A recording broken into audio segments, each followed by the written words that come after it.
একটা কথা জানো, এই দুনিয়ায় তুমি বেঁচে থাকো বা মরে যাও, মানুষ তোমার মধ্যে লাভ খুঁজবেই। হ্যাঁ, তোমার মৃত্যুতেও কেউ না কেউ হিসাব করবে, কি পেলো, কি হারালো। তুমি যখন বেঁচে থাকো, মানুষ তোমাকে ব্যবহার করে নিজের প্রয়োজনের জন্য। তোমার হাসি, তোমার সময়, তোমার ভালোবাসা, সবকিছুর মধ্যেই তারা লাভ খুঁজে। আর যখন তুমি একদিন হঠাৎ হারিয়ে যাবে, তখনও থামবে না এই হিসাব। কেউ বলবে ও থাকলে আমার উপকার হতো, কেউ ভাববে ও না থাকায় আমার সুবিধা হয়ে গেল। আর খুব কম মানুষই থাকবে যারা সত্যি সত্যি তোমার জন্য কাঁদবে। এই দুনিয়াটাই এমন, এখানে ভালোবাসার চেয়ে স্বার্থ বড় হয়ে গেছে।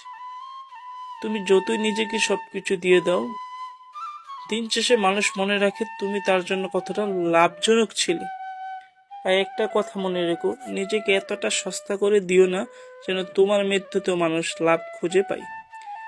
নিজেকে ভালোবাসো, নিজের মূল্য বুঝো, কারণ এই দুনিয়ায় তোমার মূল্য তুমি ছাড়া আর কেউ বুঝবে না। তোমার জীবনটা শুধু অন্যের লাভের জন্য না, নিজের জন্য একটু বাঁচো।